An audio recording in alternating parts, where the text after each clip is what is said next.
안녕하십니까. 땅사고, 건물사고 부자되고의 땅사고TV 임동성입니다. 사과 한마디 없는 부동산 파탄 책임자 유체이탈 합법, 김수현 전 청와대 실장 책 펴냈습니다. 이 친구 책 사서 보지 마세요. 아주 악질 같은 새끼입니다. 제가 봤을 때는 그래요. 외국 정책 사례만 장광설 까놨죠. 한 집값 상승률 비교적 낮아. 헛소리하고 있죠. 집값 책임론 불만인 집값 책임론 당연히 네가 사고 쳐놨으니까 네가 책임져야지. 이거 악질입니다. 이 새끼 때문에 대한민국 사람 엄청 살기 힘들어진 거예요. 운동권 출신인데요.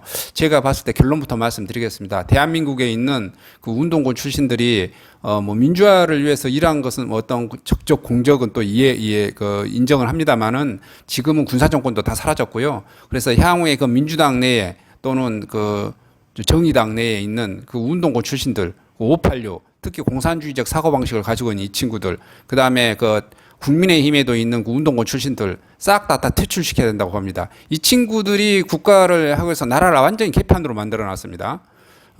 저는 개인적으로 그래요. 여기 지금 민주당 내에도 운동권 출신들이 어마하게 많습니다. 거의 운동권 출신들이 다 장악하고 있죠. 그 다음에 그 한나라당, 뭐 지금 전신, 그 다음에 그 뭐 현재 국민의당, 뭐 요 친구들, 다 운동권 출신들이에요. 다 운동권 출신 아닌 놈들이 없어요. 사고방식 자체가, 제가 학교 다녔을 때 펜당 그 김일성이가 와서 해방한다고 하고, 볼시비키 뭐 혁명이라든지 막스 뭐 레닌지, 요런 사상에 찌들어져 물들어져 있어가지고 이 친구들이 국가 정권을 장악하니까, 아주 좀 공산주의적인 사고방식, 그런 정책으로 이렇게 펼쳐서 경제 정책이 좀 개판된 것 같은 그런 느낌입니다. 저는 개인적으로 해서 이런 분들이 이제는 좀 다 퇴출되고, 상식에 좀 입각해서 공정과 정의를 할 수 있는 이런 분들이 국가 정책을 좀 폈었으면 좋겠다. 이 부동산 정책도 이거든요. 이분이 어떻게 자기 핑계를 대고 있는지 한번 봐보도록 해보겠습니다.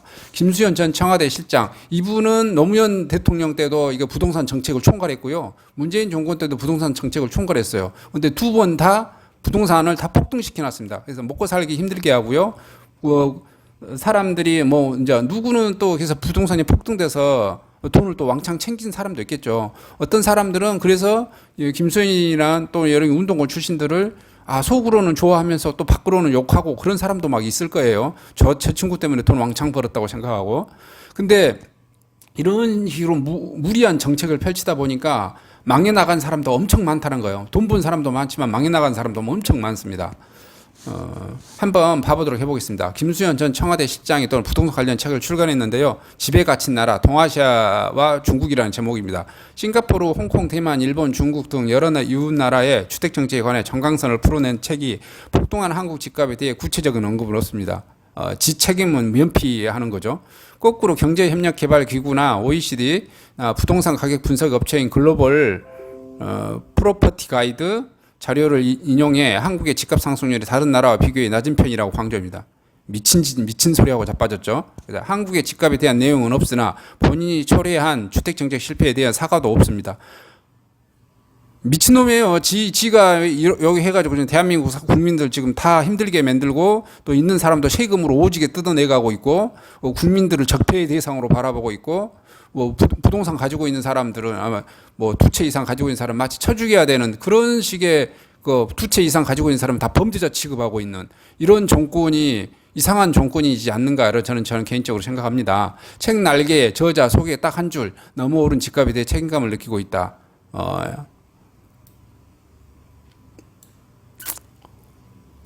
엉뚱한 사상과 이념을 가지고 있는 자들이 정권을 장악해서 나라를 개판으로 만들었다. 저는 이렇게 보여집니다. 한 줄 평입니다. 저는 개인적으로.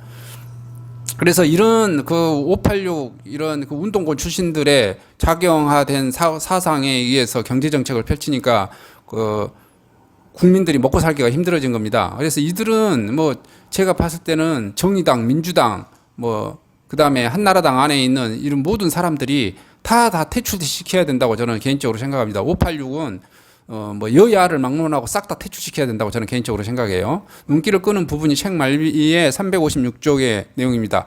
어떤 나라에서는 주택 문제가 중요한 정치 불안 요인이 되기도 하고 다른 나라들이 그냥 시장에서 집가력에 맡겨지기도 합니다. 후자의 대표적인 사례는 미국이다. 중약 엄청나게 집값이 올랐다는 수치를 앞에 두고 정부 백악관이 보인 반응이 이렇게 쿨하다니 놀랍기만 하다. 우리 같은 동아시아 국가라면 심각하게 정부 책임론이 제기될 텐데. 예. 이 부분을 통해 김 전 실장은 집값 상승에도 당당한 미국 정부를 소환해 정치적 불안에 시달리는 문재인 정권의 억울함을 호소하고 있습니다. 집값을 상승을 두고 김수현 탓을 하는 국민에 대한 원망도 보입니다. 미친놈이죠. 지가 다 헛짓거리 해놓고. 집값 상승으로 고통받는 국민 입장에서 기가 막힐 따름입니다. 부동산을 정치의 중심으로 끌어들인 것이 현 정권이고 지지자를 끌어모으기 위해 부동산 문제 해결을 전면에 내세웠고 보이시아 양도세를 올리고 공시가 현실화를 만지작거렸으며 분양가 상한제를 민간 분양 현장에 도입했을 뿐만 아니라 임대차 3법을 통과시켰다. 그 결과 다 알다시피 집값 상승세에 기름을 부은 격이 됐고 본인이 책에 쓴 대로 그냥 시장에서 해결할 일을 맡겨뒀더라며 이 같은 참사가 일어나지 않았을 것인데 게다가 정부의 헛발질에 대한 지대한 역할을 한 건 김 전 실장 본인입니다. 김 전 실장은 직접 주도한 파리 부동산 대책 발표 직후 브리핑을 통해 집값 급등을 잡으려면 공급을 늘려야 한다는 야당 주장을 일축했고 당시 그는 연말 내년 입주량이 사상 최대치며 서울 강남에서도 재건축 시행 인가가 지난 몇 년간 평균치 대비 3배에 달했다해서 집값 급등을 수요 공급 문제로만 보지 않는다고 자신이 했습니다. 이런 김 전 실장이 이제 와서 국민에게 김수현 탓하지 않는 쿨한 모습을 보여달라고 하는 것은 사리에 맞지 않고 미친 새끼다 이렇게 말하겠습니다. 미친 새끼죠. 이 미친놈들 맨놈들 때문에 대한민국 국민이 모두가 다 고통과 나락 막 자살한 사람 튀어나오고 망하고 하는데 이 자식들이 책임을 져야지 않겠는가 저는 개인적으로 생각합니다. 책 마지막 문단은 이어질 시리즈에서 예고하는 공포영화 결말처럼 오싹합니다. 여기엔 부동산 문제에 관한 하늘에서 떨어진 새로운 방법이 없습니다. 아직 해결하지 못한 오랜 숙제가 여전히 우리 앞에 놓여 있다고 적혀 있습니다. 이 문장이 해결하지 못한 오래된 숙제를 풀기 위해 본인이 다시 전면에 나서겠다는 뜻은 아니길 간절히 바랍니다.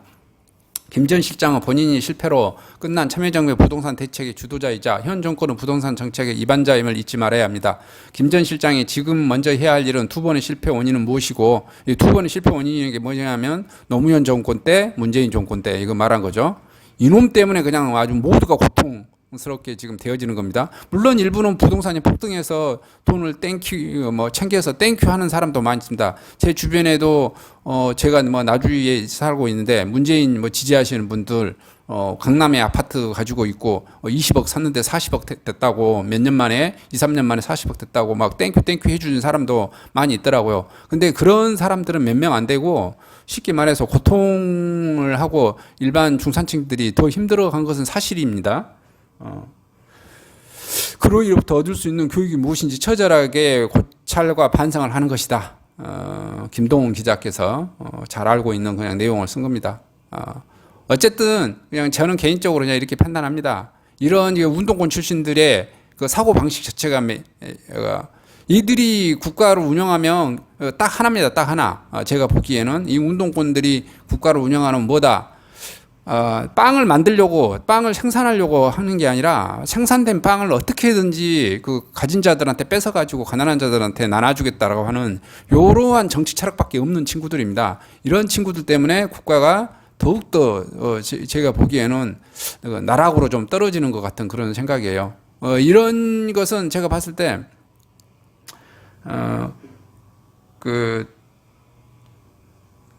지금 현재 국민의힘 안에 들어가져 있는 그런 친구들도 다 똑같다고 봐요. 운동권 출신들은 초록은 동식이고 같은 사고방식을 가지고 있습니다. 또 국회 앞에서는 싸우고 또 뭐라고 그럴까요? 나와서 뒷좌석에서 술자석에서 술 처먹고 같이 어깨동무하면서 우리가 학교 다닐 때 군부 독재하고 싸웠다 뭐 이런 거 할 거 아니에요? 그리고 그때 같이 학교 다녔을 때는 그러한 사상과 이념이 맞았다고 주장하고 또 그것을 현실화하려고 하고 실질적으로 그것을 좌쪽에서 잡아서 정제를 펼칠 때 뭐냐면 우파에 있는 사람들이 저런 정책을 펼치는 것에 대해서 크게 싸우지 않습니다. 싸우는 척만 하다가 그냥 유야무야하고 그런 겁니다. 그래서 저는 개인적으로 보면 이 586 세대들을 다 쫓아내야 된다고 보는 겁니다. 우파 내에 있는 열심히 싸운 척하는 그 친구들도 있잖아요. 제가 보기엔 다 개구라입니다.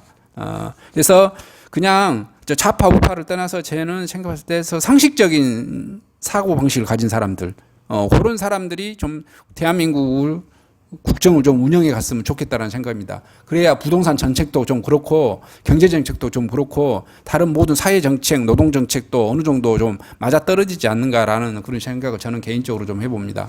이런 분들이 제발 좀 586 이들 이미 이제 대한민국 군사 정권이 사라졌으니까 586도 좀 사라졌으면 좋겠다라는 생각입니다. 586도 봐보시면 학교 다녔을 때 불법행위, 사람 감금, 고문, 지네들도 엄청 해댔거든요. 그것을 막 정당화한 것. 자기네들 군사정권이 그렇게 했으니까 자기네들도 그것이 하는 것이 정당하다 하는 친구들이 바글바글 합니다. 제가 봤을 때는 그래서 군사정권도 퇴출됐으니까 586도 같이 좀 퇴출 좀 되었으면 좋겠다라는 사고방식을 갔으면 가장 오늘 해주고 싶은 말 중에 하나입니다. 대한민국을 이끌어가는 이 세대들 중에서 이 친구들이 좀 제발 사라졌으면 좋겠다라는 생각이 좀 간절합니다.